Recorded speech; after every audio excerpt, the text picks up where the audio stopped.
हमें पूरी आशा पूरा भरोसा है कि खूंटी की जनता इस देश को अग्रिम पंक्ति में ले जाने के लिए और खूंटी के विकास के लिए जो लोग उलगुलन रैली में जो लोग आए थे उनका आपस में समन्वय का अभाव आप देख चुके हैं। स्टेज में भी देखा, नीचे भी आपने देखा है।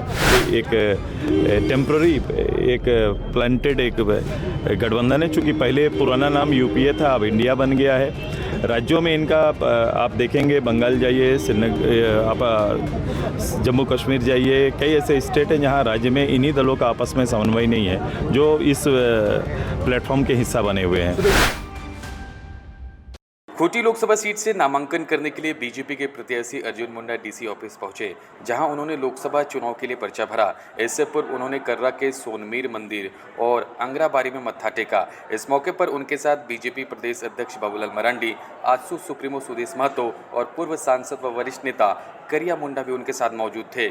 बीजेपी के प्रत्याशी अर्जुन मुंडा के नॉमिनेशन के बाद रक्षा मंत्री राजनाथ सिंह रांची एयरपोर्ट पहुंचे। वहां से सड़क मार्ग से खूंटी के लिए रवाना हुए, जिसके बाद एनडीए उम्मीदवार अर्जुन मुंडा के समर्थन में खूंटी में जनसभा को संबोधित करेंगे और रोड शो करेंगे। इसके बाद रांची के लिए रवाना होंगे।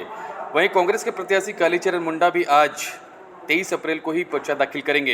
इस दौरान स्थानीय कोऑपरेटिव मैदान से समरनालय तक रोड शो का आयोजन होगा। इसके बाद कालीचरण मुंडा नामांकन दाखिल करेंगे। इस दौरान झारखंड के मुख्यमंत्री चंपई सोरेन सहित अन्य शामिल रहेंगे। दोनों प्रमुख दलों के नामांकन एक ही दिन होने से खूंटी का माहौल मंगलवार को गर्म रहेगा।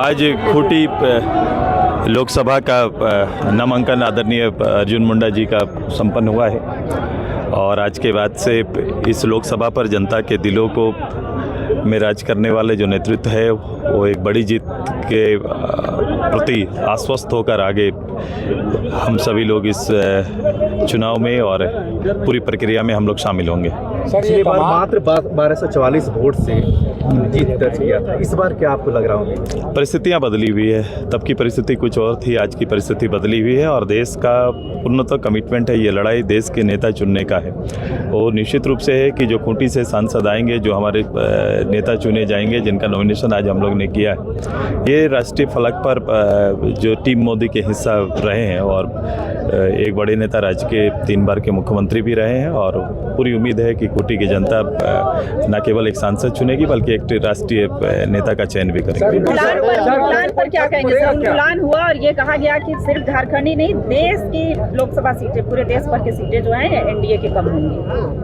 नहीं, अपने टारगेट के साथ हम लोग काम कर रहे हैं। वो जो लोग उलगुलन रैली में जो लोग आए थे उनका आपस में समन्वय का अभाव आप देख चुके हैं। स्टेज में भी देखा, नीचे भी आपने देखा है। वो केवल मोदी जी के इस 400 के आंकड़े और विजय रथ को रोकने के लिए एक टेम्प्ररी एक प्लांटेड एक गठबंधन है, चूँकि पहले पुराना नाम यूपीए था, अब इंडिया बन गया है। राज्यों में इनका आप देखेंगे, बंगाल जाइए, आप जम्मू कश्मीर जाइए, कई ऐसे स्टेट हैं जहां राज्य में इन्हीं दलों का आपस में समन्वय नहीं है, जो इस प्लेटफॉर्म के हिस्सा बने हुए हैं। पहला चरण में 102 सीटों का जो मतदान हुआ उसमें 50% से ज़्यादा मतदान नहीं हो पाया। आपको जो कम मतदान जो हुआ है प्रतिशत, ये निराशाजनक है। ये इसमें चुनाव आयोग को काम करना चाहिए और सभी दलों को अपील करनी चाहिए ताकि वो खरसावां और तमाड़ में है, क्योंकि यहाँ कुर्मी जाति के मतदाता बहुल हैं और ऐसे में आप लोग पर सारा दारोमदार। ये परिस्थितियां, मैंने कहा, बदली हुई परिस्थितियां हैं और अब खूंटी से न केवल मैंने कहा एक सांसद बल्कि एक राष्ट्रीय नेता का चयन होगा। इस बार बड़े अंतराल से जीत बदली हुई है। भारतीय जनता पार्टी का प्रत्याशी के रूप में हमने नामांकन किया है। एक सामान्य कार्यकर्ता को भारतीय जनता पार्टी ने जिस तरीके से अवसर दिया है वो हमारे लिए बहुत महत्व रखता है और खूंटी के जनता पर जिस तरीके से खूंटी के जनता ने हमेशा विश्वास और स्नेह दिया है, हमें पूरी आशा पूरा भरोसा है कि खूंटी की जनता इस देश को अग्रिम पंक्ति में ले जाने के लिए और खूंटी के विकास के लिए पुनः इस देश में यशस्वी प्रधानमंत्री नरेंद्र भाई मोदी को प्रधानमंत्री बनाने के लिए अपना मतदान यहाँ से करेंगे और भारतीय जनता पार्टी जीतेगी।